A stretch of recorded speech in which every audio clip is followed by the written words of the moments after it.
Está começando o Revista TST, o programa com os principais assuntos da semana no Tribunal Superior do Trabalho. E veja o que preparamos para esta edição. Banco Bradesco deve indenizar gerente vítima de sequestro. Motorista da Votorantim não receberá adicional de insalubridade por contato com cimento. Tribunal Superior do Trabalho adota medidas de prevenção ao coronavírus.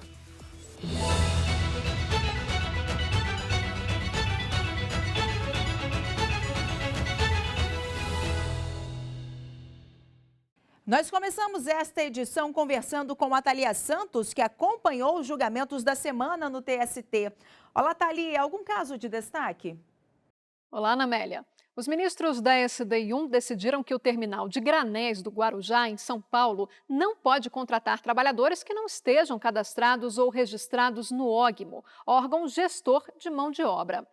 Quando a ação foi ajuizada, em 2007, vigorava a antiga Lei dos Portos de 1993. Atualmente, a lei vigente é a 12.815 de 2013. Ambas foram consideradas no julgamento por se tratar de uma relação jurídica continuativa. A norma atual estabelece que a contratação de trabalhadores portuários de determinadas áreas com vínculo empregatício e por prazo indeterminado deve ser feita exclusivamente entre trabalhadores portuários avulsos registrados.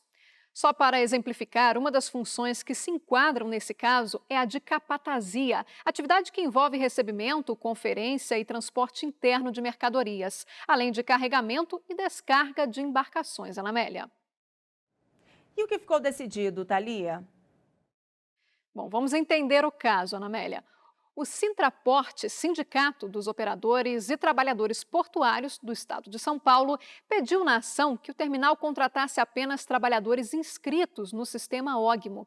No entanto, na Lei dos Portos de 1993, a categoria de capatazia não se enquadrava na exclusividade citada pela norma. Por isso, em primeiro e segundo grau, ainda na vigência da lei anterior, o pedido foi negado. Mas no julgamento da segunda turma, que ocorreu na vigência da lei atual, ficou decidido que o terminal deveria contratar exclusivamente portuários que estivessem inscritos no sistema. Isso porque a lei vigente determina essa exclusividade. O terminal alegou divergência jurisprudencial e recorreu. O caso, então, chegou à seção 1 de dissídios individuais do TST. Na SDI1, o relator teve entendimento diferente do da segunda turma. O ministro Alexandre Luiz Ramos aceitou o pedido do terminal de que fosse feita a contratação de trabalhadores fora do sistema, quando não houvesse trabalhadores no OGMO interessados ou habilitados para a função. Estou aqui entendendo que é possível uma possibilidade de contratação excepcionalíssima fora do sistema OGMO. Na vigência da lei anterior, que não colocava a capatazia no parágrafo único do artigo 26, ou seja, não havia exclusividade no que tange a essa categoria do trabalho portuário, a jurisprudência deste tribunal, fazendo interpretação sistemática, inclusive à luz do artigo 137, incluiu a capatazia também sobre a possibilidade de contratação em caráter prioritário, que a lei não previa para a capatazia, porque deixava em aberto a capatazia e o bloco para contratação sem exclusividade, não dizia sobre que manto de orientação deveria ser feita essa capatazia, ou seja, a lei anterior dava liberdade para o operador portuário contratar essa categoria fora do sistema. No entanto, os demais ministros não acompanharam o voto do relator. A maioria entendeu que é atribuição do OGMO promover o treinamento dos trabalhadores para a utilização de aparelhos e equipamentos portuários, o que significa que os terminais dispõem de meios para contratar mão de obra qualificada dentro do sistema de registro de trabalhadores. Os ministros mantiveram a decisão da segunda turma e o terminal deve contratar trabalhadores habilitados inscritos no cadastro ou registro do OGMO para desempenho de atividade de capatazia a partir da data de vigência da Lei dos Portos de 2013. Ana Amélia. Ok, Thalia, muito obrigada pelas informações. Bom, e você acompanha agora mais um caso importante julgado ao longo da semana pelos ministros. Veja na reportagem. A seção 2 de dissídios individuais do Tribunal Superior do Trabalho julgou o recurso de uma empregada do setor de serviços técnicos de engenharia que pedia o benefício da justiça gratuita. O Tribunal Regional do Trabalho da 18ª Região em Goiás havia negado o pedido da profissional. De acordo com o TRT, não foram apresentados por ela documentos que comprovassem o enquadramento nas hipóteses previstas de acesso ao benefício. O regional destacou que a Lei 13.467 de 2017, conhecida como Reforma Trabalhista, alterou o artigo 790 da Consolidação das Leis do Trabalho. O parágrafo 3º diz que é facultado aos juízes, órgãos julgadores e presidentes dos tribunais do trabalho de qualquer instância conceder a requerimento ou de ofício o benefício da justiça gratuita, àqueles que receberem salário igual ou inferior a 40% do limite máximo dos benefícios do regime geral de previdência social. O parágrafo 4º do mesmo artigo determina que o benefício da justiça gratuita será concedido à parte que comprovar insuficiência de recursos para o pagamento das custas do processo. O TRT, então, concluiu que a empregada não exibiu nos autos qualquer documento que demonstrasse enquadramento nesse artigo. No recurso ao TST, a empregada alegou ter direito aos benefícios da assistência judiciária gratuita por ter se declarado hipossuficiente e alegou que juntou documentação para comprovar o fato de que está sem condições de arcar com as causas e despesas processuais.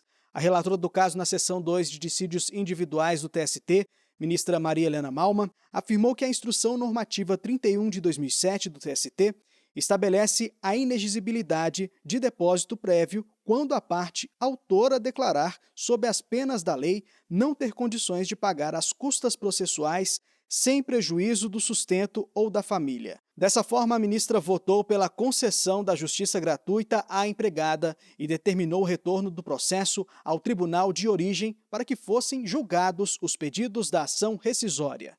A decisão foi unânime. Está aberto o processo seletivo para a publicação de artigos científicos na próxima edição da revista do TST. Os artigos deverão ser inéditos, originais, inovadores e sobre temas de direito do trabalho. Os textos devem ser enviados para o e-mail revista@tst.jus.br até o dia 24 de abril. E no próximo bloco, Banco Bradesco terá que indenizar gerente vítima de sequestro ao chegar em casa.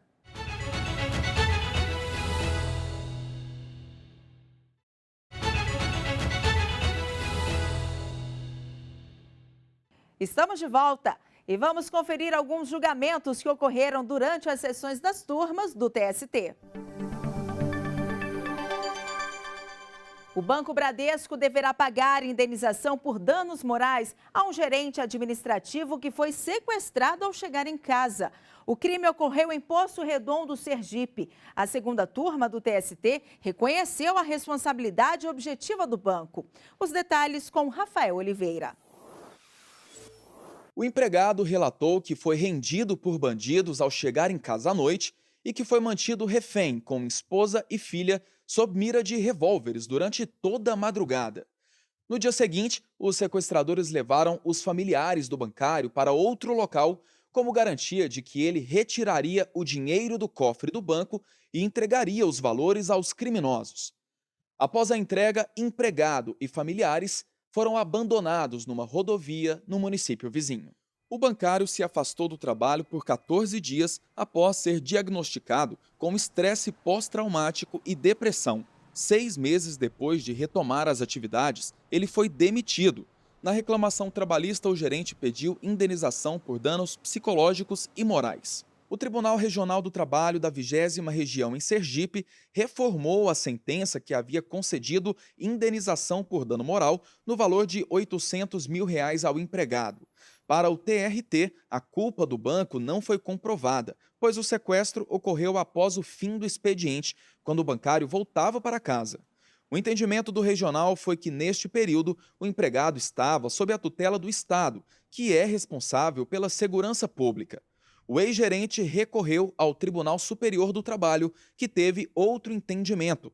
O relator do recurso na segunda turma do TST, ministro José Roberto Pimenta, observou que a jurisprudência do TST adota a tese de que a atividade bancária se enquadra como atividade de risco, de forma a atrair a aplicação da responsabilidade objetiva da instituição bancária.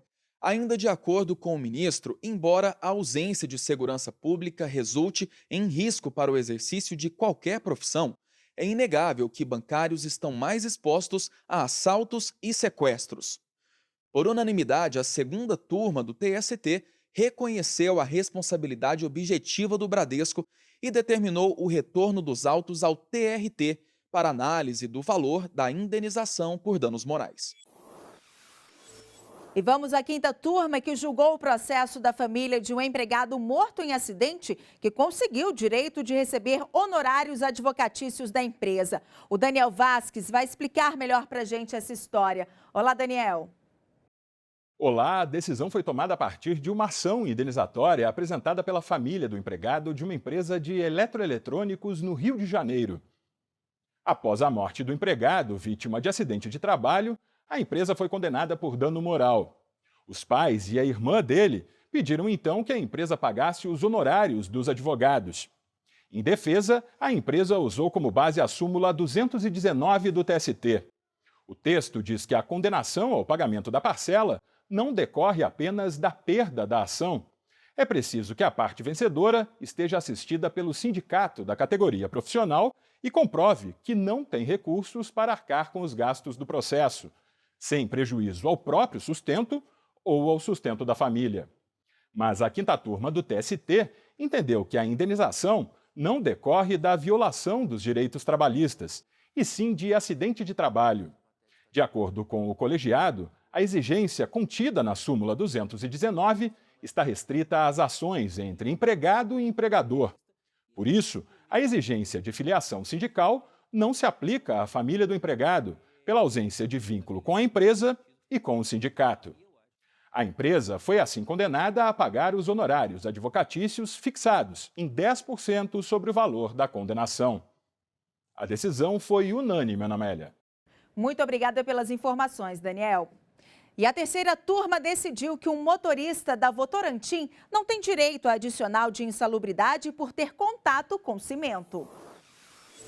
O motorista montava e desmontava tubulações por onde passa o cimento para depois utilizar em concretagem. Conforme laudo pericial, o produto que contém álcalis cáusticos deixava vestígios na tubulação, que era manuseada diariamente. Por isso, a atividade foi classificada como insalubre em grau médio, com base no anexo 13 da norma regulamentadora número 15 do extinto Ministério do Trabalho. Ainda de acordo com o perito, o empregado na operação de bomba estacionária mantinha contato com graxa e óleo mineral utilizados na lubrificação e na manutenção preventiva do equipamento.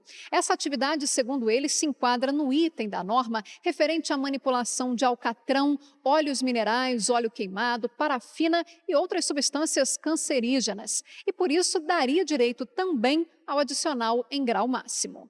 O Tribunal Regional do Trabalho da 2ª Região, em São Paulo, manteve a sentença de 1º grau, que havia condenado a empresa ao pagamento de adicional de insalubridade. Mas no TST, o entendimento foi outro. O relator do caso, o ministro Maurício Godinho Delgado, observou que, nos termos da jurisprudência do TST, o contato ou a manipulação do cimento no exercício da função desempenhada pelo empregado não está inserida entre as atividades e operações classificadas como insalubres. Com base na súmula 448 do TST, o ministro ressaltou que não basta constatar a insalubridade por meio de perícia para que o empregado tenha direito ao adicional. É necessário que a atividade insalubre faça parte da relação elaborada pelo Ministério do Trabalho. A decisão foi unânime. E não deixe de conferir esses e outros julgamentos das turmas do TST no canal do Tribunal no YouTube. As sessões são transmitidas ao vivo e depois ficam disponíveis no canal para você acompanhar quando quiser. Acesse e inscreva-se youtube.com/TST. E no próximo bloco, os principais fatos que marcaram a semana no TST.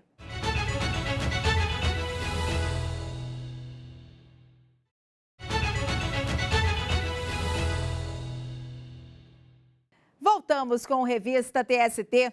E chegou a hora de conferir o que foi destaque durante a semana na Justiça do Trabalho. E quem conta pra gente é o repórter Pablo Lemos, direto da redação da Secretaria de Comunicação Social do TST. Olá, Pablo. O TST adotou medidas de prevenção ao coronavírus. Quais informações você traz pra gente? Olá, Ana Amélia. Sim, a presidente do TST, ministra Cristina Peduzzi, suspendeu a prestação de serviços não essenciais e definiu outras medidas preventivas. O ato assinado na última terça-feira teve vigência imediata e vale até 31 de março, podendo ser prorrogado. De acordo com o documento, as atividades essenciais devem ser prestadas prioritariamente de forma remota. Caso seja necessário, a presença de servidores e colaboradores no tribunal será limitada a 30% do quadro da unidade em sistema de rodízio. As exceções são os serviços de saúde, segurança, tecnologia da informação e comunicação. Serviços terceirizados como limpeza, conservação e segurança foram limitados ao suporte das atividades essenciais. A visitação do público externo ao tribunal está suspensa. A comunicação de advogados, partes e membros do Ministério Público com servidores e ministros será feita por telefone e e-mail. A presidente do TST também cancelou as sessões presenciais de julgamento do Tribunal Pleno e dos órgãos fracionários até 31 de março. As sessões de julgamento serão virtuais, realizadas de acordo com as possibilidades técnicas do tribunal. Também ficam suspensos os prazos dos processos. As tutelas provisórias e os incidentes processuais serão examinados pelo ministro relator, ainda que de forma remota. Novos processos e recursos serão distribuídos normalmente conforme as regras regimentais. A Corregedoria Geral da Justiça do Trabalho também estabeleceu medidas de prevenção ao coronavírus, Ana. Recomendação assinada pelo Corregedor-Geral da Justiça do Trabalho, ministro Aloísio Corrêa da Veiga, estabelece a suspensão das sessões, audiências, eventos e reuniões que envolvam aglomeração de pessoas pelas corregedorias regionais. O documento leva em conta as necessidades e as peculiaridades de cada comarca. Essas medidas é sinalizar e dar autonomia às corregedorias dos tribunais regionais do trabalho naquilo que vão, o comportamento que vão adotar com relação a essa pandemia, segundo a Organização Mundial da Saúde. É necessário que haja uma adoção de uma medida mais drástica nesse sentido. Então, a recomendação às corregedorias é que, naturalmente, criasse primeiro, aqueles que estão no grupo de risco imediatamente fossem, naturalmente, atuar em trabalho remoto. E aqueles não em questão de risco, as audiências, de acordo com cada realidade local, fossem suspensas, enfim, naturalmente privilegiando o trabalho remoto dentro de uma produtividade daquilo que normalmente se faz. O Corregedor-Geral da Justiça do Trabalho também suspendeu por prazo indeterminado a correição ordinária no Tribunal Regional do Trabalho da 13ª Região, na Paraíba, prevista para ocorrer entre os dias 23 e 27 de março. Mais informações e uma reportagem especial sobre o assunto estão disponíveis nas redes sociais e no site do Tribunal. Um programa especial de rádio sobre o coronavírus e as relações de trabalho já está disponível para baixar na página da Rádio TST. Ana Amélia, essas são as informações e eu volto com você. Ok, Pablo, muito obrigada e até a próxima. Bom, e o programa de hoje termina aqui. Outras notícias você pode conferir no nosso site ou pelas redes sociais. Muito obrigada pela companhia e até semana que vem.